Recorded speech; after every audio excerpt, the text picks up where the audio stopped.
Welcome to SaaS Backwards, a podcast that helps SaaS revenue leaders to accelerate growth and maximize profitability. Our guest today is Guy Rubin, founder at Ebsta, a SaaS that helps SaaS leaders implement more effective sales processes, pipeline reviews, and forecast calls with revenue insights.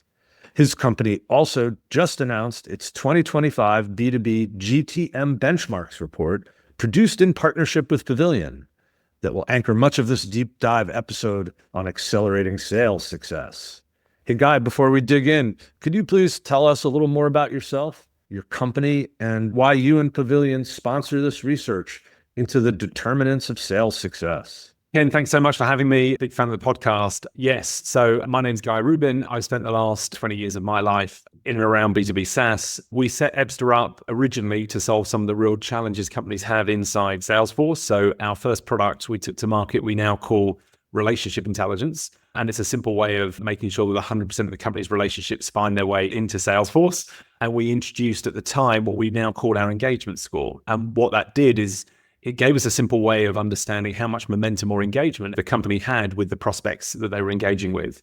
That engagement score has become the heart of our business model. And then when we launched Revenue Intelligence, because of the way we fix the data in Salesforce historically, we're able to build benchmarks on every different go-to-market motion a customer has. And we use those benchmarks to identify risk in the live pipeline. And we prompt those risks to the seller inside Salesforce. And then more recently, we've launched what we call our Revenue Insights as a Service solution, where our customers get our time to help them actually convert those insights into actions that are going to allow them to actually affect change. And that came along with our brand guarantees that we launched last year. So our customers get a guarantee that will increase the number of the sellers that hit quota, and we'll also guarantee to get the forecast a lot more accurate. So that's a bit about us. Wow, well, those are some significant commitments to be making into the void of sales. So I'm sure that's pretty compelling to people as they meet you. And thanks for that. So, we're really going to focus a lot of our attention in this episode on the research that you co-sponsor with Pavilion. And I really want to just jump right into that. We all are familiar with the 80-20 rule, and it looks like your report says that just 14% of sellers are responsible for 80% of revenue. So even more tilted than the Pareto principle. And in fact, it's down from what used to be 20%, kind of right in line.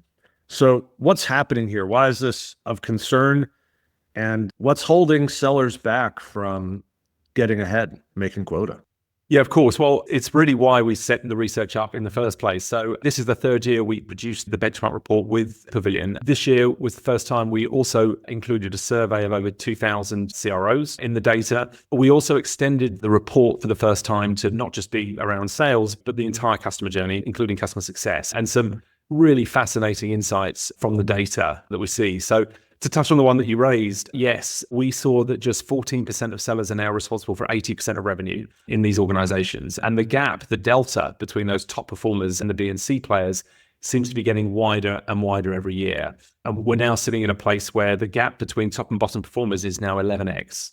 So that gap is ever widening. This time last year, it was just under 9x. And the year before, it was just over 6. So the delta between those top performers and the rest of the sales team is really getting wider and wider. If I were to answer the why question with a single word, it's all about consistency. So as sales cycles are evolving and changing, what we're seeing is a widening gap between what the top performers are doing at every stage of the sales cycle and the rest of the sales team.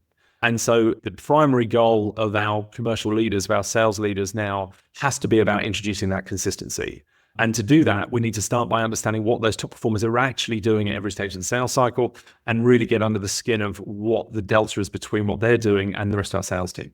Yeah, that's kind of scary, actually, when you think about it, especially if you have a mid-sized team. You might only have a handful of top performers and really struggling to make your numbers with everybody else. You mentioned consistency being one of those differentiators. What are some other differentiators that you uncovered between, top performers and the rest of the group? Well, we have to start with the data that underpins the insights, because the problem a lot of organizations have is they just don't have the data in the right place to be able to report on it accurately. So if you have historically relied on your sellers to keep Salesforce up to date with all of their activity and the people that they're engaging with, then when you start benchmarking the deals that are in flight against the deals that closed won and lost in the past, and it turns out that 80% of the interactions and the people that they were engaging with never went into the system of record, then all of a sudden you're already at a disadvantage. The benchmarks you're going to create are not really valid. So while it's a boring topic, the first thing we have to do is focus on solving that data quality issue.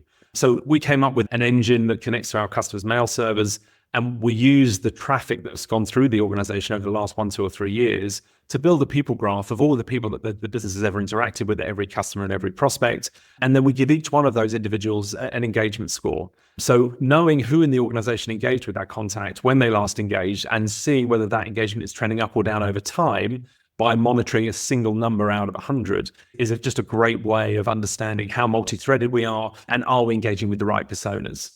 So by fixing that data in the past, we can now build benchmarks that make sense. And what you find, if I walk you through a traditional funnel, we can pick out all the differences between those top performers and the B and C players. So if we start at the top performers are nearly 3 times more likely to self-source their own opportunities. We also know that the top performers are laser focused on identifying opportunities that match ICP, while the B and C players, because a lot of organizations missed quota last year, what happens? People just spend more money on marketing. And unfortunately, just by spending more money on marketing, the good news is you will generate more leads, but the proportion of leads that match, or the number of leads that you generate that match ICP probably won't change very much. So now actually the problem you're generating is you've got B and C players that aren't very good at understanding what ICP looks like, now inundated with more and more leads that may not be even appropriate.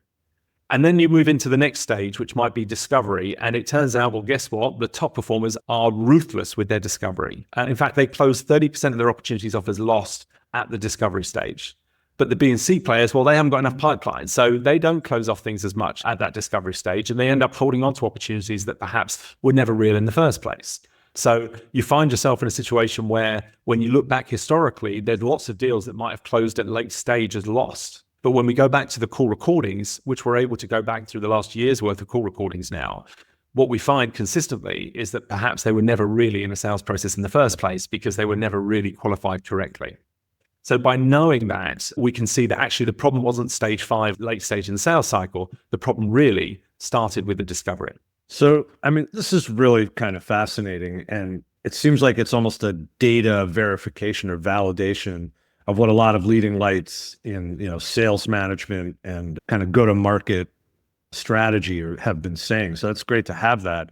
I'm thinking of people like Kyle Poyar, with his great work on enterprise go-to-market motion, and Brian Burns, most recently has been talking a lot about that, qualify people out right away, as soon as possible.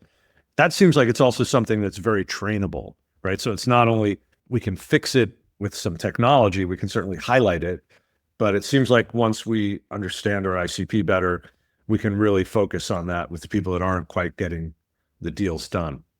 I think that's fair. But again, we need to explain to the B and C players why. And I think when I think back over the last year, I spent a lot of my time on stage at kickoffs with our customers in front of their sales team. We just got back from Barcelona where we had a PE-backed customer where we were presenting the latest data. What was really fascinating was the conversation we had with their RevOps team. Now, they've been an Ebsta customer now for just over a year, but before they came on board, they were preaching a lot of this stuff to the sales team and to the leadership. And while the leadership agreed in principle, in reality, nothing ever changed. What the caveat for change was, what was really interesting, that what the fundamental thing that changed was we made it very easy to understand why they needed to make these changes. So, for example, showing the sales team that, look, on average, our win rates are 12% of the deals that we open. Okay. So when we have 3 stakeholders actively involved in a sales cycle, we're winning 12% of the deals we go for. However, if we can get 6 stakeholders actively engaged in the sales process, and one of those is a C-level, and we also get the finance persona engaged by stage 2, our win rates are now 42%. And suddenly the penny starts to drop because we've made it easy to understand. We've turned it into pictures and we've shown them the data. And suddenly overnight, the leadership team feel much more confident in putting the right gates and triggers in place between the different stages. So that, no, I'm sorry, you can't move to stage 3 because we don't have 6 stakeholders actively involved with a finance persona and a C-level sponsor. And until you do, we can't move out of that stage. And so because everyone understands the value of these data points and can see that the impact they can have, they start to get a lot more disciplined around what needs to be true to move from one stage to the next.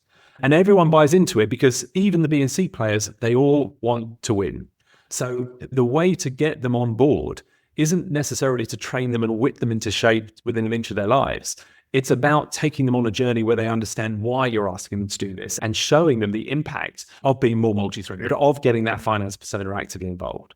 So it's building some new muscles, getting people to share a vision for what the sales process could be, and coaching, right? I mean, it's a lot of coaching here, I imagine.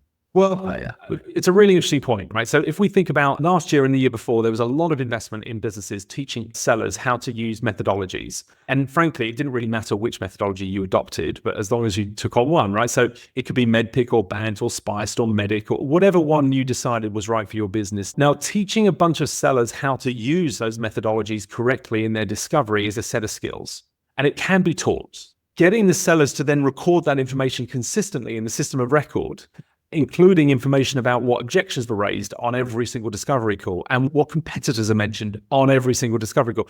That's a completely different skill set. Okay. Again, it can be taught, but what we know about sellers is that you can teach them and they understand the value of learning how to qualify better. Getting them to consistently extract that information and put it in the system of record and capture that information in a way that as a leadership team, we can report on what our 100 sellers have been doing for the last 3 months in a consistent format is almost impossible. But the good news is there are technologies and tools out there now where if we can teach them how to do the discovery themselves, we can take away that admin burden. We can use AI to extract from the call transcript and populate into Salesforce the MEDPIC or BANT or SPICed. We can even score how well they've been qualified. And at the end of every qualifying call, we can give the seller a green thumbs up or a red thumbs down as to whether they qualified the customer well enough to lead discovery. And believe me, if a seller only needs a couple of red thumbs down before they change the way they do their discovery, and it's a much lighter lift giving them those kind of key indicators and encouraging them to go and get that green thumbs up than it is to expect them to every single time they get off a discovery call, populate that information into a system of record to a level of diligence that the leadership team are going to be able to report on how often certain objections come up or how often certain competitors come up, what critical buying signals that they're getting from the customer.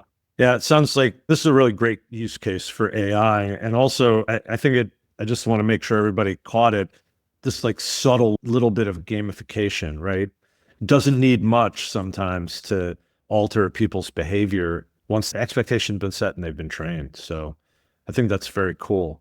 I want to transition to another finding in the research, and I think this is a good segue for it, that companies are moving back to full cycle sales reps. You said in the recent report, and this is kind of previewing some of the findings for people that haven't gotten it yet, that 45% of companies moving back to full cycle and kind of at the same time moving away from predictable revenue as a go-to-market model. Do you have some insight on what's driving this change within sales organizations? Why is this, and how's that affecting the performance of these teams? No, a really interesting data point. One I suppose I was pleasantly surprised to see. I suppose when I grew up, when I came up in sales, this was the norm. We were responsible for generating the opportunities, running a sales cycle, and then we normally hold on to the customer, at least for the first year. And then, of course, the world changed around us, and everyone became kind of special single-purpose vehicles. And all they were doing was one piece of the puzzle and handing everyone over. And the theory behind it is great, okay? The idea that you've got these kind of experts and specialists, but the way people want to buy is changing. And if you think the overriding principle is for me to sign a contract with you, I have to have built enough trust with you as an individual to know that actually this is something worth doing. Okay. And the idea that we can somehow just transfer that over to some customer success resource and it'll all be fine. Unfortunately, in more often cases than not, it doesn't quite work out that way. And so I think what we've discovered is that what I think a lot of businesses have discovered is that actually allowing the seller to have a role to play through the customer lifecycle actually increases retention rates and most importantly, increases that cross-sell upsell number as well. And while we're talking about cross-sell upsell, what was fascinating in the data was last year, when we look at new revenue, more new revenue came from our existing logos than it did from new logos. Okay, so just to say that one more time, our customer success teams were generating more new revenue than our sales teams were. And so it highlights how important it is that we have the right relationships at the customers and maintain those relationships over time. Look, and on average, to get a new piece of business over the line, you're talking about an average of 8 stakeholders taking an active role. Now, when it's in the average sales cycle, and obviously it depends on the market that you're in, but you're looking at an average sales cycle of 91 days, while the cross-sell or upsell opportunity takes an average of 52 days and only needs 5 stakeholders actively involved. So really interesting that how much easier it is to generate revenue from existing logos than it is from new logos. And we saw that play out last year. It's really so much a back to the future thing in my mind. It's like one of my first jobs, I was a quota carrying rep for Citicorp, and we literally had to find who the people were, pre-internet, right? So find who the people were, open a dialogue, determine if they met our criteria, qualify them, see if they, really could be in market, all of those things. And you're absolutely right. Our close rates were pretty high for people that we started to really dig in with. And we were able to move also not only within those organizations, but we would get referrals to their colleagues, because this was a business where they weren't, deadly competitors. So, not only do you have the opportunity for upsell within the organizations, but depending on the kind of dynamic in the market you serve, they might bring their friends along. They're having Kiwanis breakfast with their friends. They might very well bring you along. So I think having a more holistic, and I kind of call it healthy, relationship with prospect and customer organizations probably should, sort of gut feel, it should have a much greater return.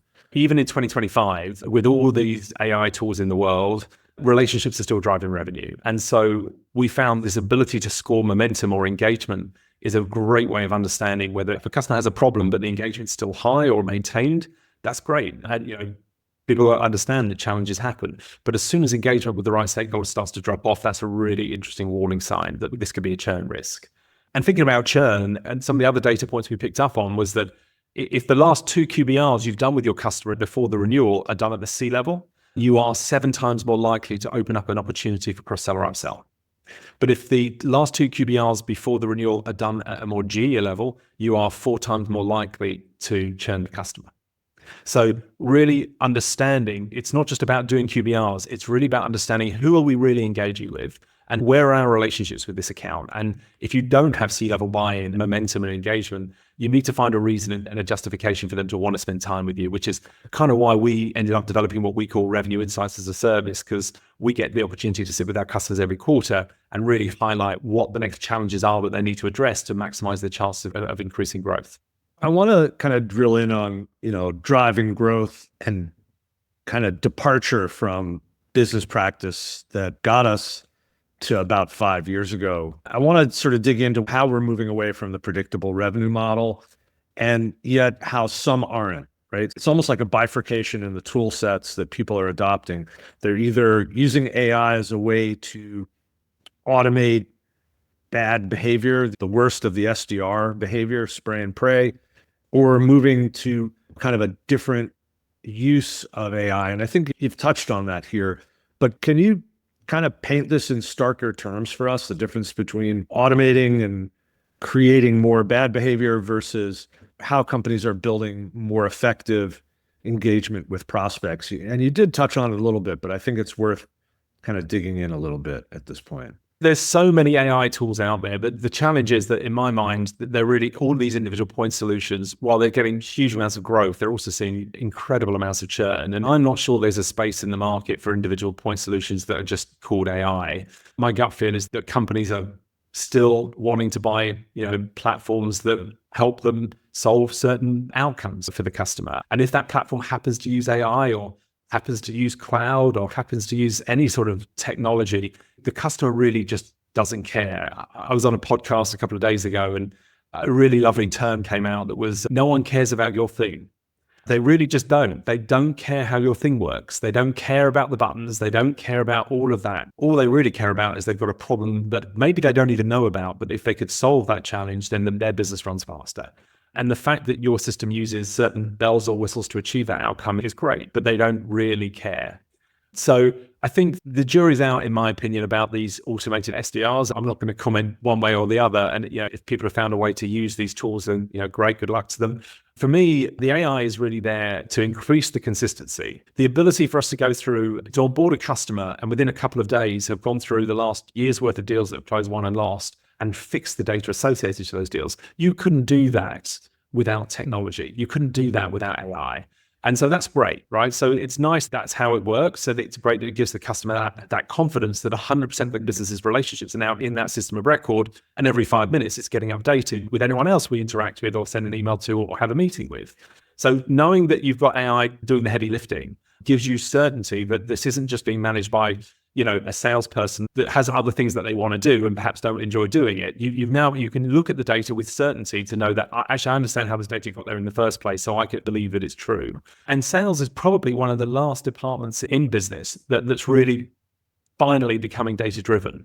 And if you think about any other department that only 20% of their efforts actually led to results, you'd be ripping them out overnight. But sales are so inefficient. There's so much opportunity to introduce efficiencies and consistency. The approach that we take is really to get under the skin of what those top performers are doing. So if 10, 15, 20% of your sellers are consistently hitting quota, really start to dig into what is it that they're doing differently to everybody else. And if you can understand that instantly, if you can get clarity around the way that they go to market, the way they do their discovery, how multi-threaded they are, which personas they engage with, what the gates and triggers really need to be to move through the stages. And you can justify it by showing, look, when you do it this way, look what happens to our win rates. Look what happens to our time to close. We went into another organization a while ago and we found they had 120 opportunities that were over 400 days old. And when we did the analysis, as soon as it got over about 120 days for them, their win rates were less than 2%. But they still had 120 deals polluting their pipeline that were never really going to close. Again, just by knowing that once you get past 22 days at stage 3, the chances of closing that deal start to diminish. And when you get past 32 days, then really the win rates are just so low that you might as well close things off as lost. Once you've got the data, then you've got the confidence to make the changes you need to. And you can bring everybody along on the journey because it's not your gut feel. It's not I read a book and this is the way we should do it. It's look at the pictures, look at the data. It's telling us that this is the way we go to market. And when we do it this way, look at how much more we win. I think there's an important point here is that while you're seeking to change behavior of the sales team, you're also acknowledging just the way people behave, right? So it's very hard to get people to be data entry clerks when they're salespeople. So if we can kind of take that mission away, we can probably get a lot more progress toward, aligning everybody around the same business practices, right? I think that's one of the key things here, an insight that people should be looking for as they try and improve the performance of their sales teams, to look at the ways not only to get to this ideal state in terms of the business practice, right? The selling practice, but also how is the technology kind of just supporting the way salespeople behave, which is they don't see themselves as data entry people.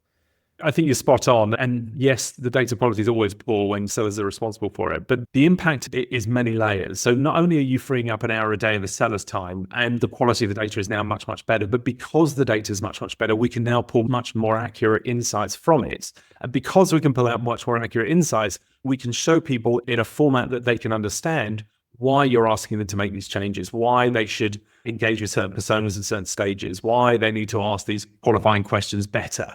And that becomes this kind of virtuous circle. And now people understand why you're asking them to do it. They want a bigger paycheck at the end of the quarter. And to get there, all they need to do is follow the playbook.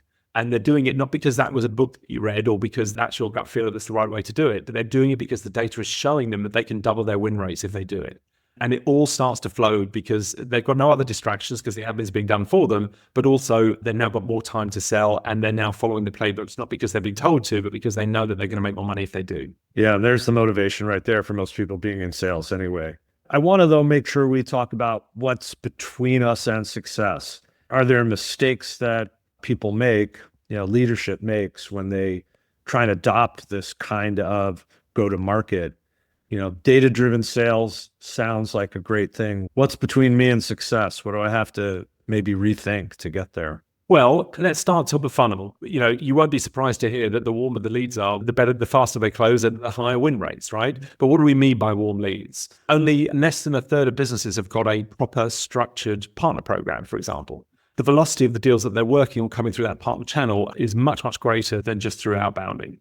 So, investing in a partner channel is phenomenal, but, partnerships take up lots of different formats. So you'll know I'm a big fan of the Pavilion community, but communities themselves are considered a phenomenal route to market because if you're well known and respected in a community and people ask their peers for recommendations, if you come through a peered recommendation, you're going to fast track your sales cycle. So investing in community, investing in partnership programs, and really figuring out that route to market and what sources of leads are giving you the best possible outcomes is really important. It's also really worth understanding what ICP really means. And it's okay to have multiple pots of ICP. And in fact, what you might find is once you start segmenting your ICP, that certain sellers are much, much better than others at certain markets or geographies or size of business. And again, if you don't know that, then you're randomly giving people leads when the conversion rates might be materially different just by knowing who to give them to. And then the next big mistake we see is around qualification and allowing opportunities to lead discovery if they're not properly qualified. We talked about that earlier. And again, AI can do a lot of the heavy lifting. We plug into, whether it's Zoom or Gong or Teams, we don't really care who your call recorder is. We're interested in the intelligence that's behind the call recordings. And it's another piece of the puzzle. Once you get through the discovery, probably the next big challenge people have is time in stage and the gates and triggers between the stage progression. So really understanding what good looks like and not allowing opportunities to skip stages or move back and forth through stages. And if someone wants to move a stage without the criteria being met, they really need to be able to justify that to their leader. And maybe there is a reason, this company doesn't have a CFO, but they've got a financial controller and we're really engaged with that person. Okay, great, that's fine, you can progress. So understanding that, and really that comes down to standardizing our pipeline inspection meetings. Every single pipeline inspection meeting should be identical. It doesn't matter who the manager is doing the review. It doesn't matter who the seller is that's in it. But the preparation for the call should be the same. The questions you ask in the pipeline inspection meeting should be the same, and the outcomes should be the same. And the way you do that is you allow the AI to prompt or to highlight inside the Salesforce opportunity record all of the signals that are going better than expected on this opportunity and all the things that need attention. And instead of spending half an hour listening to the seller giving you their blah, blah about how this one deal is going great and they love them and they're definitely going to spy and they love me and I'm great and they're great, none of that helps us move the business forward. What we want to do is focus in on opportunities and ask very specific questions about, right, at this stage, we would expect 5 stakeholders actively involved. We need one of them to be a C-level and at least one finance persona. Where are we at? Okay, you've got 7 days to get a finance persona actively engaged. And if you can't, I'm going to hand this opportunity over to somebody else or we're going to close it off as lost. And every single conversation needs to be consistent. And so if you start doing all of these things, everyone knows what's expected of them because all of the insights and all the questions you're going to ask are already in the system of record so they can prepare for the meeting. And then they know what the outcomes are going to be because you're going to ask them to address all those negative factors on the deal. And so that consistency allows you to scale much faster.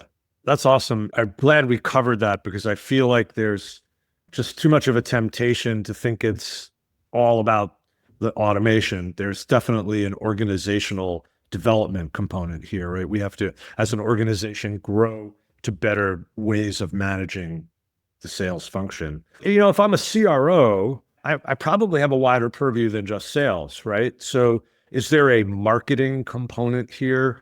As we traditionally view marketing, like where does marketing fit in if sales is doing a much better job of their go-to-market?